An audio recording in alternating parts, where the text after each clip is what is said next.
Next thing we're going to add to our mold is the injection channel. This is how the plastic gets to the part, and we have a sketch defining the injection channel. As you can see here, it's balanced. In other words, it's the same distance from the center of the mold to each place that we're going to inject. And so to do that, we just run the injection channel command and select the sketch. We then have to define what type of injection channel we want, and in this case we're going to be using a circular type injection channel, and it's going to be 10 millimeters in diameter. When we preview this, you'll see it projects it down onto the parting surface, and you'll see the injection channel. Now notice that it only goes into the parent core cavity set, and that's fine because it's going to be patterned around, so that's exactly how it should look. And then typically they reduce size as they get closer to the part. This is because the plastic starts to cool, and also to keep up the injection pressure. And so we're just selecting the injection channels that we want to reduce in size, and we're going to drop that down to 8 millimeters in diameter. We'll preview that again.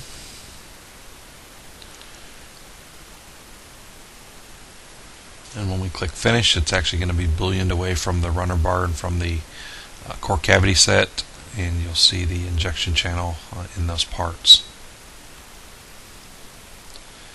Now we have the injection channel getting to the part, but now we need a gate, a way for the plastic to get from the channel into the part cavity. And so that's just an option. You right click on the injection channel and add your gate. First thing is to pick where we're going to create that, and based on your colors, you need to set up your colors correctly so that you can see that endpoint. And the different kind of gates that we have, you have a direct gate, we have a curve gate or a banana gate. That's for very soft plastic. And then you have your tailgate or your edge gate. And in this case we're using a submarine gate, or sometimes called a tunnel gate. We have our parameters set up for the sizes that we want to use. We need it to be a little bit longer, and once we have all that set up, we'll OK that and preview what that looks like. Now on this mold we're actually injecting into the cavity side instead of the core side, so that's the reason that the gate is going upward, and that's because all of our part is actually up in the cavity side. Now you're not seeing the gate because again it's in the cavity, and we'll preview that in a minute. Next thing that we may want to add are cold wells. Cold wells basically are just relief areas on the injection channel for the ejector pin. You don't want to have to contour the end of an ejector pin to match the runner. The runner's going to get thrown away, so it really doesn't matter what it looks like. So you basically make these little counter bores down into the runner bar, and then you'll cut your ejector pins flat at the bottom. Plus it also helps hold the plastic to the ejection side of the mold when the mold opens. So the first type we're using is just a simple type, just a cylindrical cut, and you want to go below the actual runner system. Remember that was 10, so you got to be more than 5. And then the center one is actually what we call a sprue puller. It's this default type. It has a backdraft, so it actually makes the plastic stick to the ejection side, so you'll be able to eject that plastic off. So we have all that set up the way that we want, to the right values. We'll accept that and preview what that looks like. Now you're not really going to be able to see it because it's it's on the underside of this runner system, so we'll have to go to a wireframe so that we can see what that looks like. So you can see the default type of the backdraft in the center, and then the smaller ones out on the branches.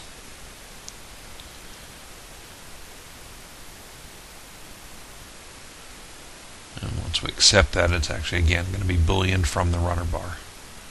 And we'll go back to a shaded view so you can see what that looks like.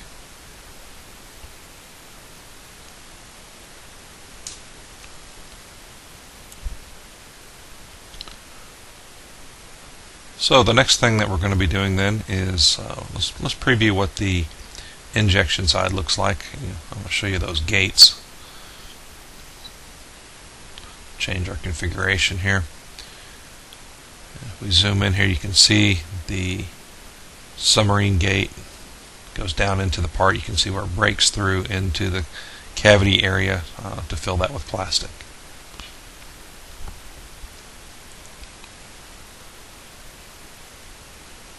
So the next thing we're going to cover is cooling channels. Every mold, plastic injection mold, has cooling channels to cool the plastic. And so we're just going to show the initial parting zone here, just the initial cavity block. And we have another sketch that defines that cooling channel. Just a simple sketch. And then it's just another option on the SEMoldTooling ribbon bar to add a cooling channel. Before we do that, though, we do need to copy that sketch down into that instance so that it will be added to all of the cavity blocks. If you don't copy that sketch first, then it will only be in that one cavity block. It won't show up in the rest of them. So very important to copy the sketch down. And then you just select the cooling channel from the SEMoldTooling ribbon here, and we're going to add a 14mm diameter cooling channel.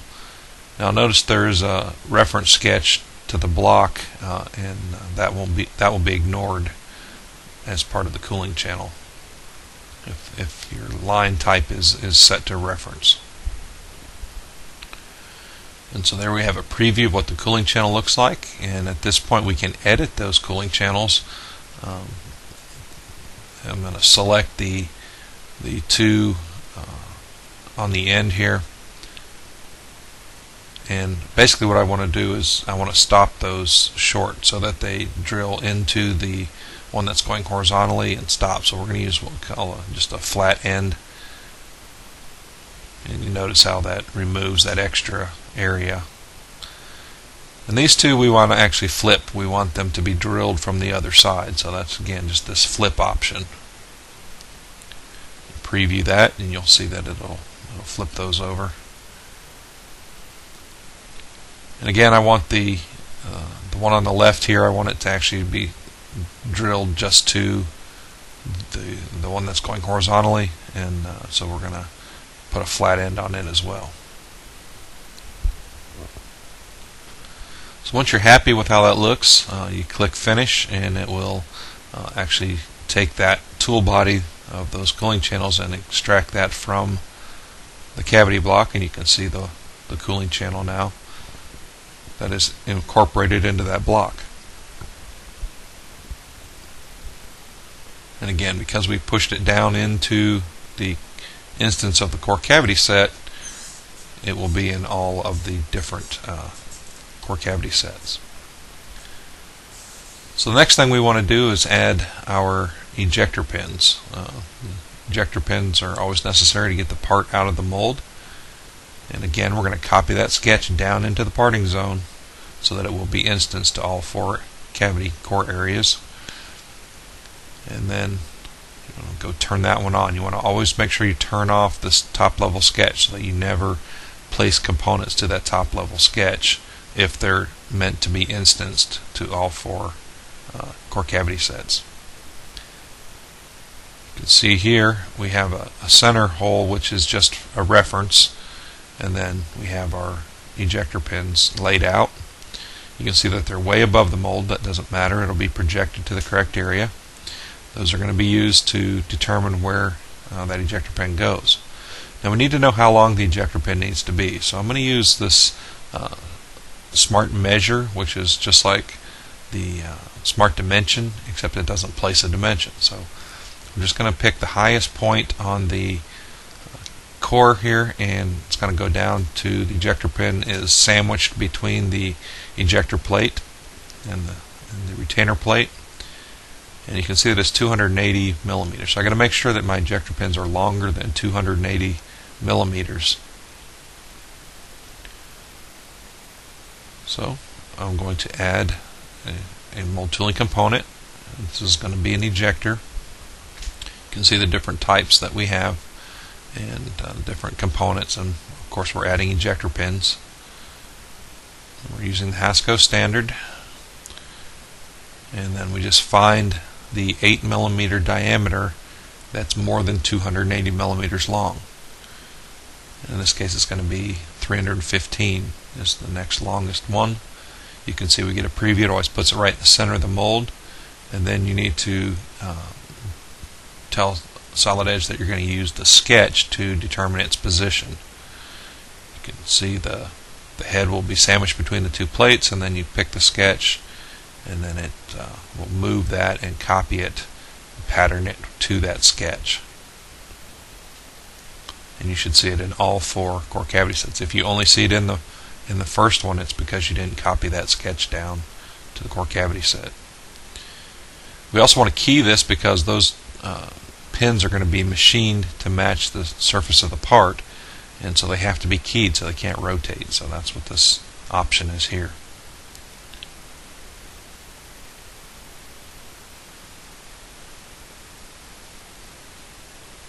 So when we click finish, those pins are going to be cut by the parting surface, so that matches the contour of the part. If you look inside of a plastic part that's rounded, you can see the little circles where the ejector pins are, but they match the shape of the part, the inside shape of the part. That's exactly what we're going to do here.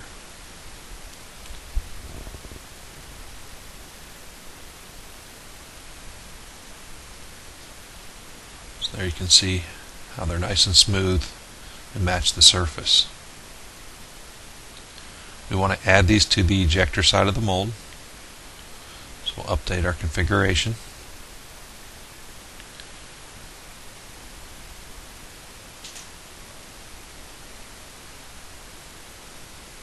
So there you can see those ejector pins. Now, you saw the circular area in the middle. Rather than machine that, it would be easier to actually just drill a hole or a counterbore and place a pin in there and machine the end of the pin to make that shape. And that's what we call an insert. So I'm just going to add this core pin that we have here as an insert, and we're going to align it with that center area of the core block. Need to flip it over. The head of the pin is going to be at the bottom of the part, and then it's also going to be keyed because it's got a contour on it. So I'm just going to align the flat with the edge of the mold with a floating mate relationship or alignment relationship. Now before we go any further, I want to in-place activate into this core pin because I want to show you that inside this part we have some construction solids. You have the one that's going to make the hole in the part, and also this slot is going to be made in the part based on those construction solids within our component. So before we call this a splitter object or define it as a splitter object, we need to copy it down into the instance of the core cavity set again so that it will get instanced to all 4 core cavity sets. And then we'll run the SEMoldTooling command to create a splitter object. We'll define the pin as a splitter object. That pin is only going to cut the ejector side of the mold. So you want to make sure you set that to the ejection side only. And when you click finish again, that pin is going to be cut by the parting surface. And the other instances appear as well. So you see all 4 instances of that pin, and you can see that it's keyed by that construction solid that's inside the part. If it contains a construction solid, that's what's going to get booleaned away from the core block in this case. And I'm going to make a temporary configuration because I have my pins turned on, and if I just change to the ejector side configuration, then they'll disappear. So if you set a temporary config that includes the pins and then turn both of them on, then you can get all of them on at the same time. We'll turn off our coordinate system, and then you can resave that ejection side configuration. Otherwise, you would have turned that on and had to go find those pins in the Pathfinder and turn them on and then resave it. So just a shortcut. So let's go back to the injection side of the mold. we need a way for the plastic to get to the runner system. So that's through a sprue bushing and a locating ring, which locates it in the press. And so the first thing we need to know is what is the total stack height of these two plates, and it's 132, and this is going to help us determine how long of a sprue bushing that we need. These are all catalog items. Typically the mold designer would have the catalog there and pick these out of a catalog, so that when you get to the SEMoldTooling design here, you know which one you need. So in this case, for our locating ring, we're going to be using this K100 series. And one I want is this here locating ring, and again, this is only going to cut the injection side of the mold. Even if you'd left that to both, it wouldn't have mattered because it's only sitting on the injection side. And so that's created a small counter bore down into the plate. We need to know how far that is down into the plate, because our injector has to sit below the locating ring. So that's 11 millimeters, that counter bore depth. And so when we add our injector, we have to be below 11 millimeters below that surface. So we'll add another component then. We're going to add our injector. And we'll use this series here. And again, we'd measured, so we know how long the injector needs to be. We're just going to select this last one in the list here. And you can see by default it puts it right on the top plate, right on the surface of the top plate. So if we go to our placement step, then we want to change our Z depth, and we want to go down -11, so we're sitting below that locating ring. So you can see that the injector pokes out through the bottom of the plate, and that's good because we're going to cut that off with the parting surface, and we're actually going to cut the contour of the injection channel right into the injector itself. So there you can see that we have it in there. Now, typically you would have to go in and key that injector so it can't rotate because you have that shape cut in it. We're not going to go through that right now. We're just going to resave our injection configuration.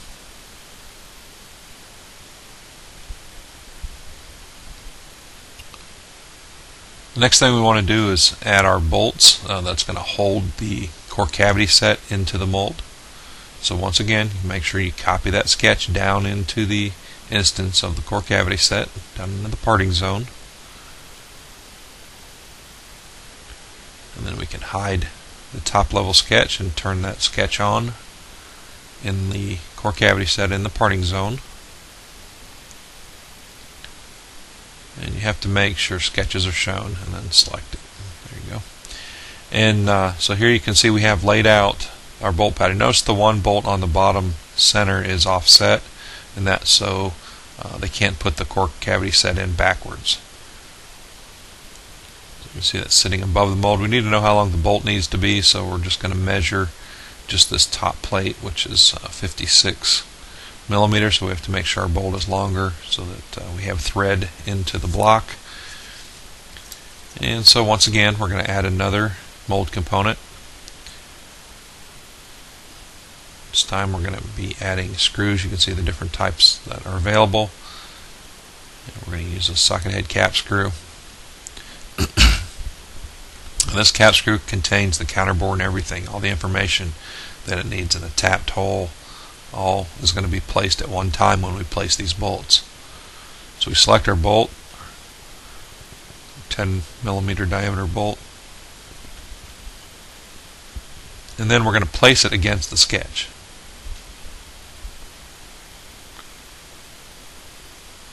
Once again, reference lines are going to be ignored. It's only looking for circles, and that's what it uses to align those bolts.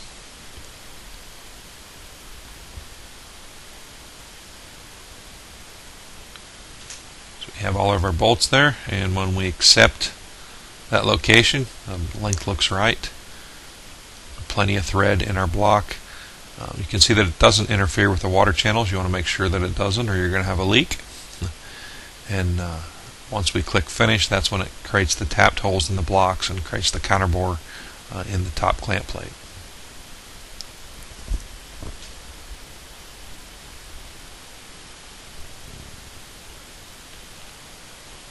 Of course, these bolts become part of the injection side configuration. So turn off these sketches and coordinate systems that get turned on, and resave our injection side configuration.